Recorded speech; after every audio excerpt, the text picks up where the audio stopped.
Magala bwom. Dr. Bosa. Ogamba oti. Je ndi bulungi nnyo. Mulimu gamba mutya. Oli bulungi weyagala.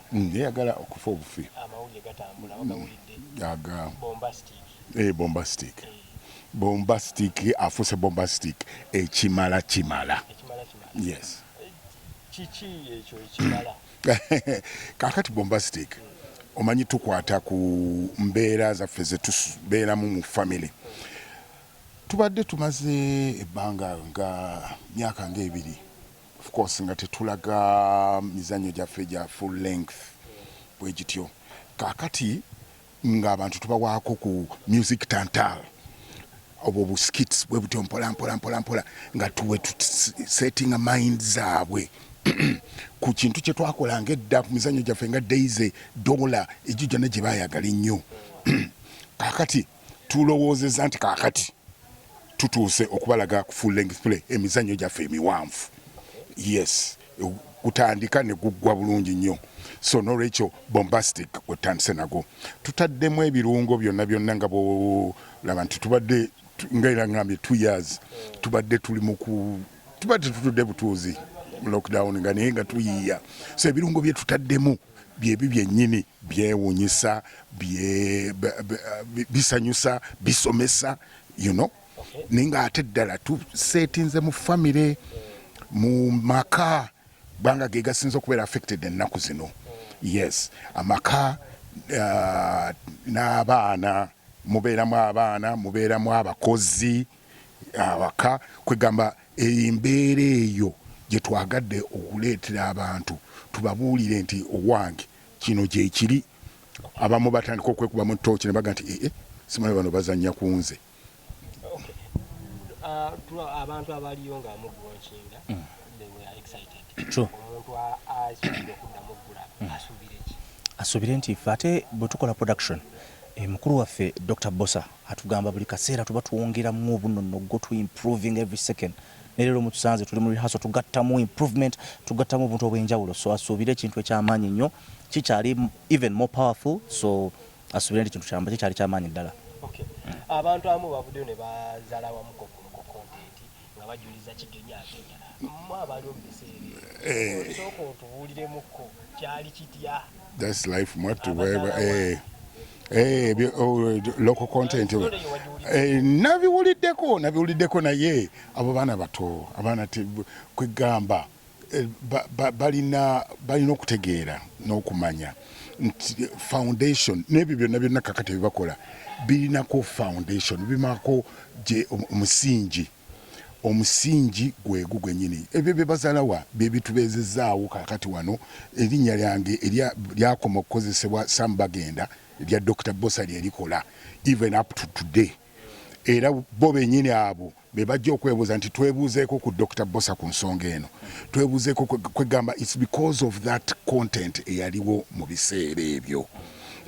Ate n'ekirala ffe tutambulira ku mulembe kwegamba tetujja kusigala tenaffe tetusigala eri naye tukomu we tutwala neffe ne tugenderako ne tukuleka kati era bw'onna ojja okulaba gundi bombastic technology gwe tutaddemu w'amaanyi nnyo yebiseera bino naye abaana butamanya bwe buboogeza bwe batyo ne batamanya nti ekyo kyekibabeezezaawo nabo kaakati mu kiseera kino okitegeera. So obasaasira busaasizi togira bugizi n'ogamba nti look respect ekintu ekyedde ekikuteereddewo embeera kaakati eriwo. Yes. Abantu begoba Beyonce abeebwe wasalawo okukola local content. Yes. One, because I think your content atuukirira ddala ku bantu baffe ab'omu Uganda. Yes, and since of course ngabolaba Uganda, made in Uganda. Tukoleko content oyo abantu baffe nga ffe naffe bate begombe ffe abana Uganda. Wali abantu bangi by the way, otherwise singa theater nkalu. Bantu bangi nnyo abaagala local content gwe tukola. Kati it's just a matter of those few abagamba local content mubi to just join us nabo bajje bagale our content. Ate n'ekirala obayise bajje mu bombastic. Bajje mu bombastic balabe content watuuse ne production standards zituuse. No, n'ekirala kyengamba nti local you need to start from down wano. abantu bakuŋŋaanye abantu bo bennyini bamala okukkiririzaamu then olyoka ogenda ngo expandinga okugenda internationally and so on naye sooka kino ekyekewuwo okitandika and most of the stars that is how they have done it so that is why tusooka wano ne tunyikiza ekyawano ne batutegeera kakati nabo ate bo bennyini ne batusooka eri okubuulira abantu nti ffe tulinayo ono kakati nekyo katugenda mu ngeri eyo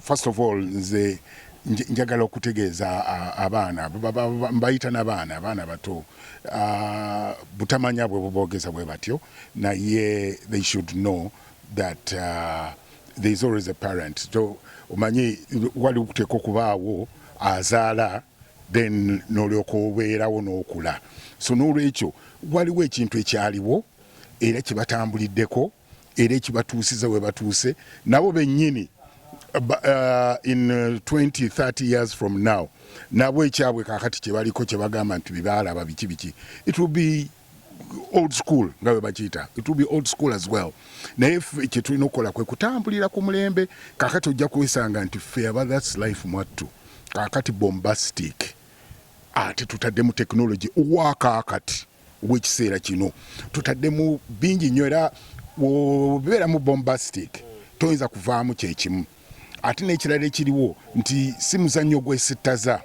it's a family play abaana bajja mujja kusanga mulimu n'omwana azannya kwegamba ajja okusikiriza n'olwekyo nkubiriza abantu baleete n'abaana ajja okusikiriza abaana banne balagega nti ekyo nakyo it's a good thing to do so it is a family play etesittaza ate tukubiriza abasama banga tebannagenda nabo bajje beerabireko bategeere nti omanyi Ebonies bagireka mabega bayinza okuba nga it has been in existence for over 40 years bategeere nti ffe tutambulira ku mulembe kakati omulembe gwe tuliko tukyaliwo nnyo so abasama abo mbakubiriza muleete abaana nga tebanaba kuddayo mu masomero bayige kubanga bombastic okumuvaamu tosigala kyekimu ekigambo ekisembayo kye bagambye kubuuzeeko mukama wange usually bwamala mbasigattako bata tubaagala nnyo kigatteko bintu byozannya mu skit season naddala paati y'abakyala bw'oli ne mu field ate mu field nadiba sibalina katol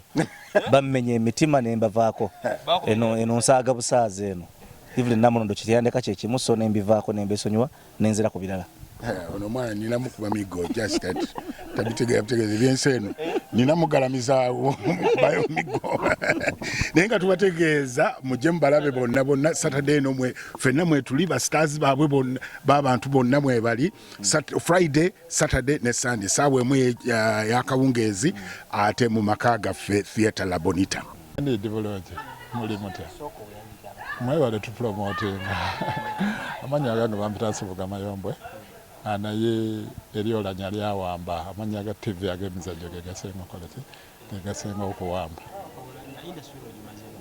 myaka mingi ngenda myaka nga 36 yesaba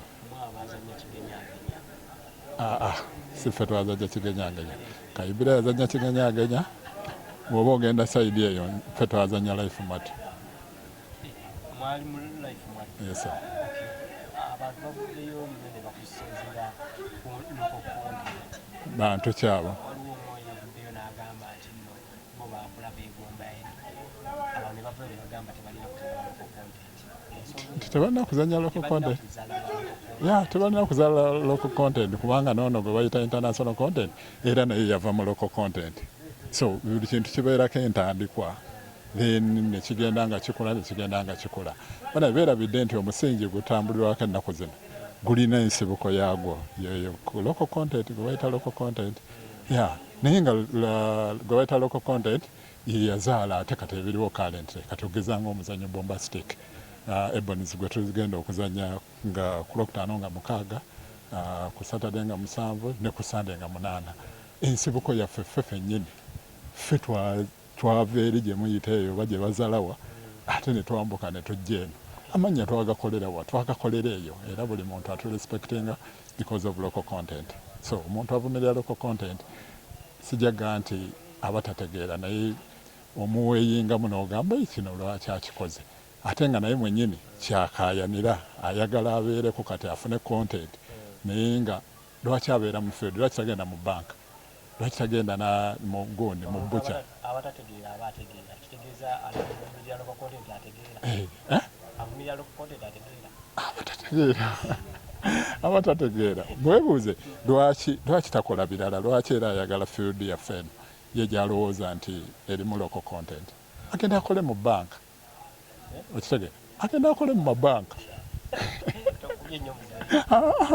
ande nkubye eki so generally muwe local content ekitiibwa muwe ebyo bimulowooza nti bikadde ekitiibwa kubanga gwe musingi kwe tutambulidde okutuuka kati kufuluma emizannyo nga bombastic buli muntu yenna gwayayanira ogerageranya bombastic n'emizannyo nga kigenyagenya kyanjawulo ki kyemwakupa okuva eri mu kigenyagenya n'ebibaawo tewali kyetwakopa naye emirembe gigenda gikola ki gigenda gikyuka kati osanga ebyalingawo mu kiseera ekyo kati ate tebiriiwo bigenda omutindo gugenda kukola ki gugenda kulinnya emmotoka ezavugibwanga mu biseera ebyo tekitegeeza nti tezaalinga mmotoka naye lwakuba kati abakola oba abazimba bagenda bakyusa ne bagenda nga bakyusa kilasi ez'enjawulo n'ekyo tekitegeeza nti kyali kibi naye mu kiseera ekyo kyekyaliwo era kyekiyambira okuzaala bino ebiriwo currently oba abaali abazaala wabajje mu bombastic bamulabe baneegomba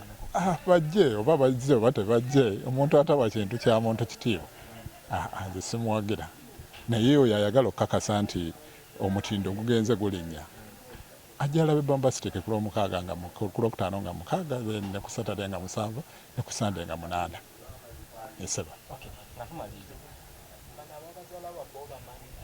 sibamanyi batuleetera buleetezi mawulire gundi yagambye bwati ate si bangi siraba lwaki tubale balinganako nnyo batono okitegeera bajje balabe bombastic osanga banaalabawo enjawulo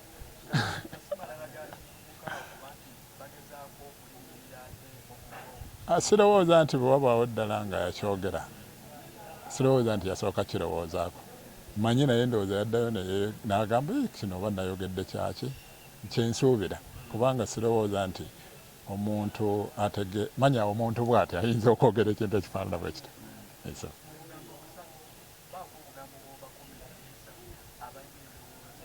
abambi temuvuluga bw'oba ekintu tokitegeera tekitegeeza nti tekiba kirungi gweoyinza okuba nga obwongo bwo tebukitegeera so amagezi gembawa either mukireke oba jjangu olabe okakase abamu balina kuhiya sembo baŋŋamba bintu bwali bwe biti ne bwe biti tasoose nakola research oba gga nti kansooke nfune ku ntambi ezo enkadde ndabeko ndabe ne bombastic aliwo njawulo ki eriwo esabo ge magezi gembawa